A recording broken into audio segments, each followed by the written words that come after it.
On s'occupe du patrimoine simplement parce que le patrimoine, c'est ce que l'on est.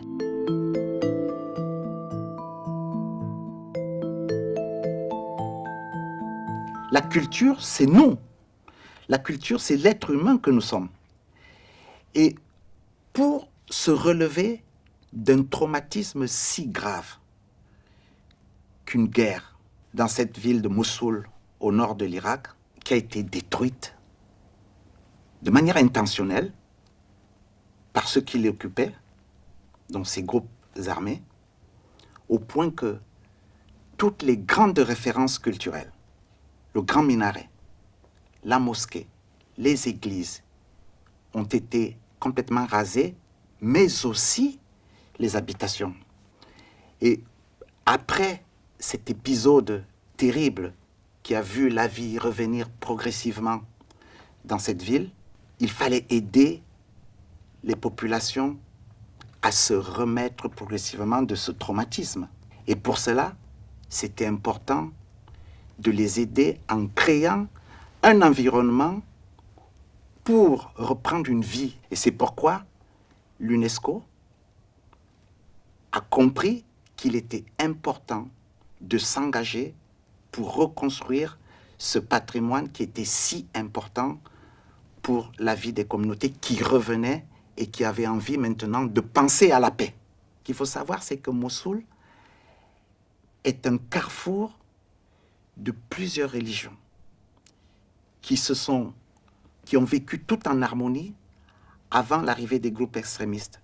Et c'est cette image de cette ville de tolérance qu'il faut aujourd'hui reconstruire à travers le projet de l'UNESCO.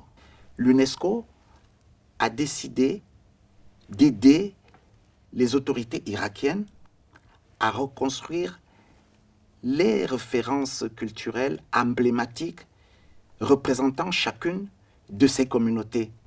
L'idée est que, ensemble, ces communautés recommencent à vivre ensemble et que le patrimoine qui est reconstruit, qui est le leur, qui leur permet de s'identifier comme appartenant à cette ville, qui leur permet de voir que leur histoire, leur passé n'a pas été totalement oublié, et ce qui leur permet de regarder le futur avec beaucoup d'espoir.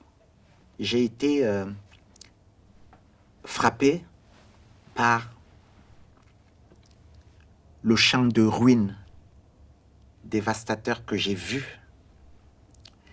J'ai été frappé par le fait que je devais faire attention à chaque mètre que je faisais en me déplaçant dans une ruine pour visiter, comprendre, de peur de marcher sur un explosif. Et je crois que on se pose la question de dire, mais comment des êtres humains peuvent encore aujourd'hui conduire une telle entreprise dévastatrice de destruction intentionnelle du patrimoine. Et ça renforce encore l'engagement que l'on peut avoir quand on protège le patrimoine mondial. Et ça renforce encore, ça a renforcé mon engagement à moi pour dire, c'est important de contribuer pour que les générations de demain ne disent pas « ils ne nous ont rien laissé ». Quand on me pose la question de savoir pourquoi il faut préserver des pierres alors qu'il y a des besoins humanitaires beaucoup plus graves, je réponds toujours en disant qu'en fait, ce ne sont pas des pierres que l'on préserve, mais c'est la vie que l'on préserve. Et c'est parce qu'on préserve cette vie que l'on permet effectivement à ceux qui vont revenir dans ces lieux à retrouver ce qui leur permet de continuer à vivre. La notion de patrimoine mondial est née il y a très longtemps. Elle a surtout pris de l'ampleur après la terrible Deuxième Guerre mondiale. On a réalisé l'impact terrible des destructions dues au bombardement de certaines villes. On peut penser par exemple à la ville de Dresde en Allemagne qui a été complètement rasée, ou la ville de Varsovie en Pologne également.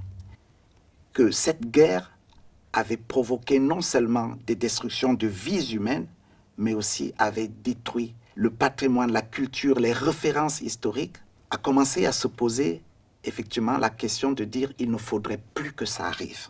Et quand les nations décident de créer l'organisation qu'est l'UNESCO, un peu plus tard, et lui donnent le mandat de protéger la culture, de sauvegarde du patrimoine, et qui plus tard va aboutir, un peu avant les années 60, à une mobilisation de ces pays pour une action importante de sauvegarde des temples d'Abou Simbel.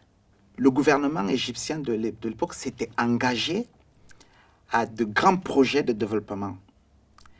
Et ce barrage était important pour le développement de l'Égypte.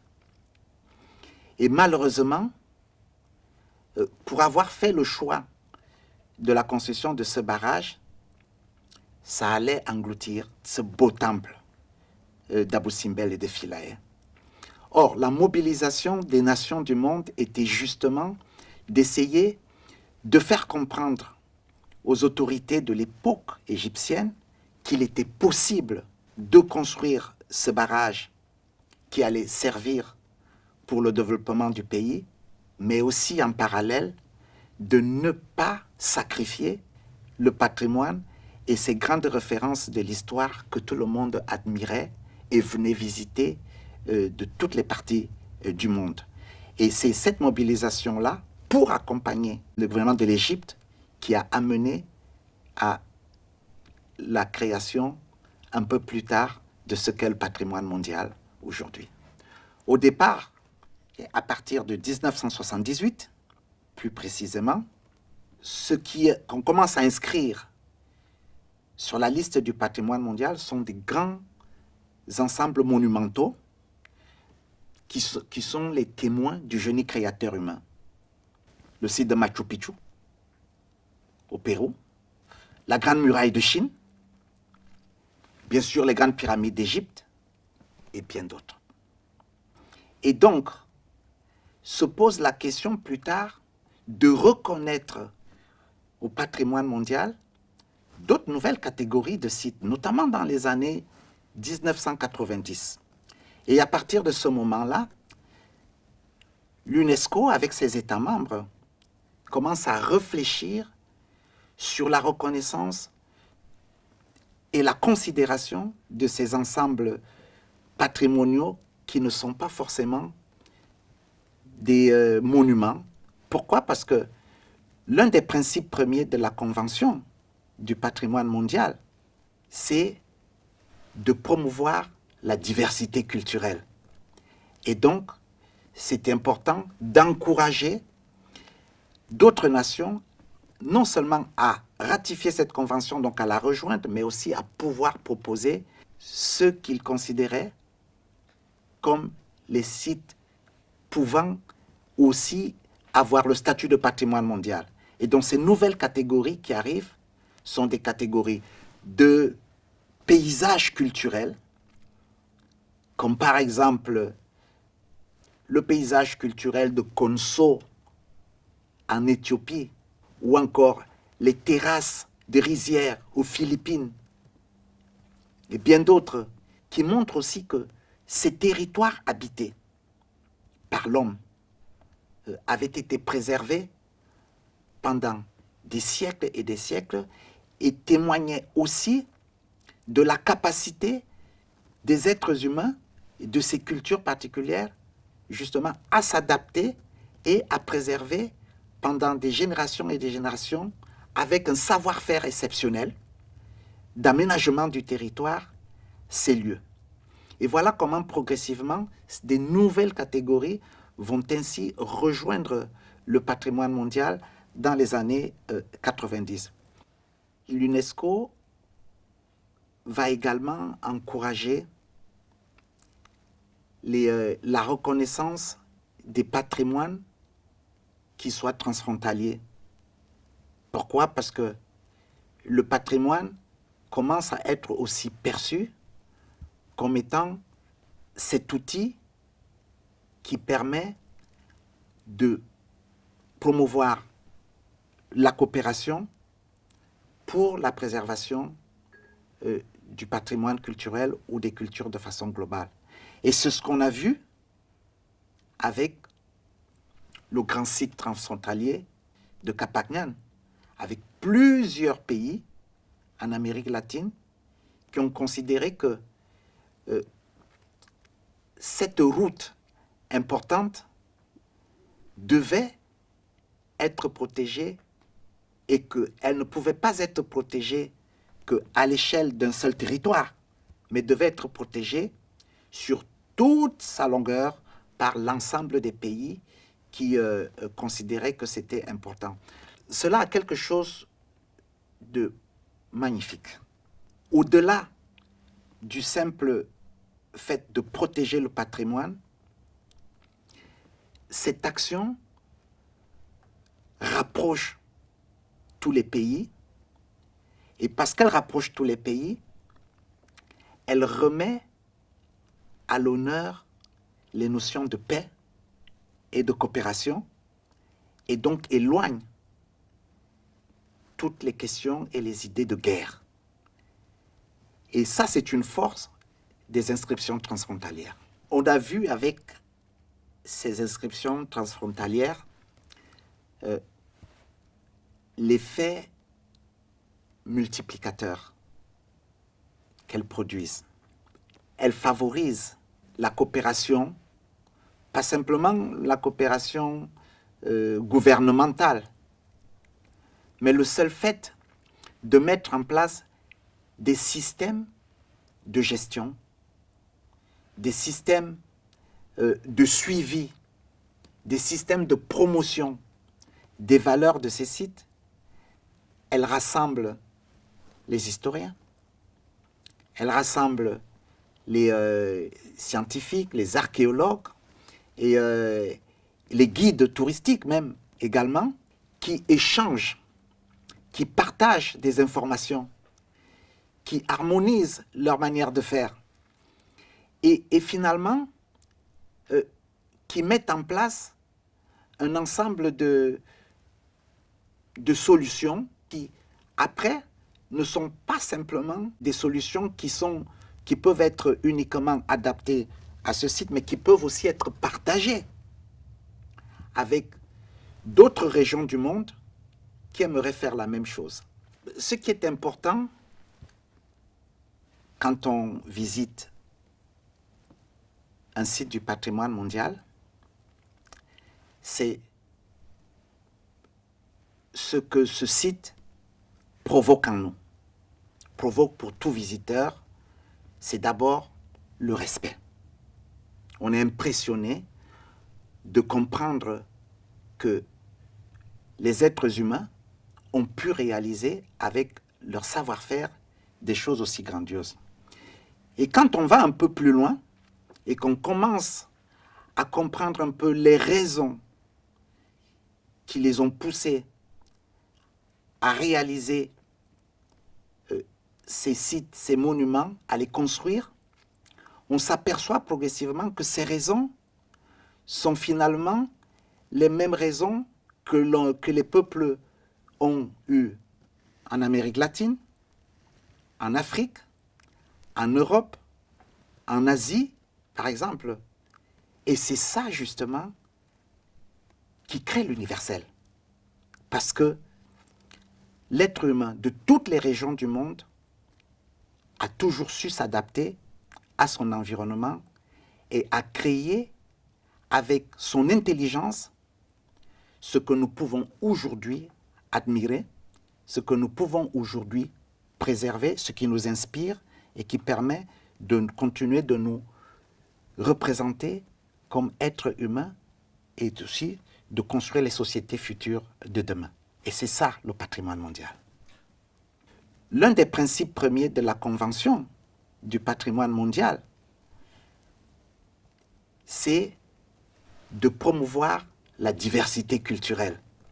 Quand vous allez en Éthiopie et vous visitez le site de Konso, ou le paysage culturel de Konso, vous êtes impressionné par la manière dont les habitants de cette région pratiquent l'agriculture.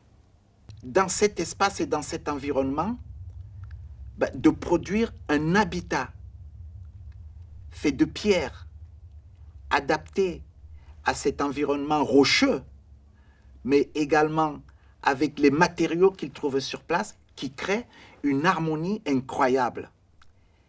On comprend que c'est ça la traduction de l'universel que l'UNESCO essaye de promouvoir depuis sa création. Il y a le défi du changement climatique qui affecte pas simplement les sites naturels, mais aussi les sites culturels. Pourquoi? Quand on prend des sites naturels qui aujourd'hui sont exposés à des feux de brousse, c'est la conséquence du changement climatique. Quand on prend des sites culturels qui sont confrontés à l'érosion, c'est la conséquence du changement climatique. Si ces sites disparaissent, ce sera toujours, bien sûr, une partie de l'histoire qui aura disparu.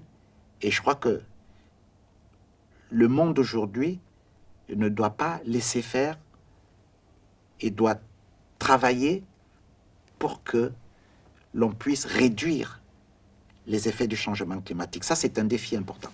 Il y a un exemple qui montre à quel point la coopération internationale pour la protection des sites au patrimoine mondial est extrêmement importante. Je pourrais prendre l'exemple du récif corallien de Belize. Un habitat naturel, exceptionnel, avec plusieurs aires protégées, qui a connu de très grandes difficultés pendant des années, des risques de disparition de son corail. Ensemble avec les autorités de Belize, pendant des années, il y a eu un travail de coopération extraordinaire, d'appui, de financement de projets, de formation des professionnels, d'organisation de plusieurs missions, non seulement des missions d'assistance technique, des missions de conseil, mais aussi des missions de suivi, qui ont fait que toute cette expertise, tout cet engagement a abouti à une amélioration extraordinaire de la situation du site. Ce qui a fait que le site a été aujourd'hui retiré de la liste du patrimoine mondial en péril. Ça veut dire que les dangers qui pesaient sur ce site ont disparu. Et c'est ça qui est important. C'est cette capacité qu'a le système du patrimoine mondial à créer de la mobilisation en faveur d'un site qu'il faut sauver pour l'intérêt de toute l'humanité.